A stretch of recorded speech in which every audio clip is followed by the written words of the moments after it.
Hi there. So once you log into BrainPop, this is what your home screen is going to look like. Anytime I assign something on here, you will get a notification. And Valentina has 10 because it looks like she's behind on some of the things me and Mrs. Armstrong have assigned. The easiest way to find today's assignment is going to go to Dashboard, under Assignments.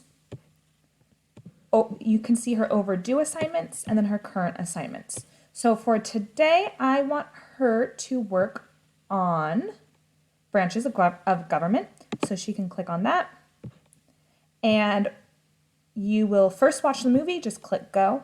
After you watch the movie, please complete the worksheet. And it is okay to use your social studies book. I believe it was page 100 to help you with that if you need help.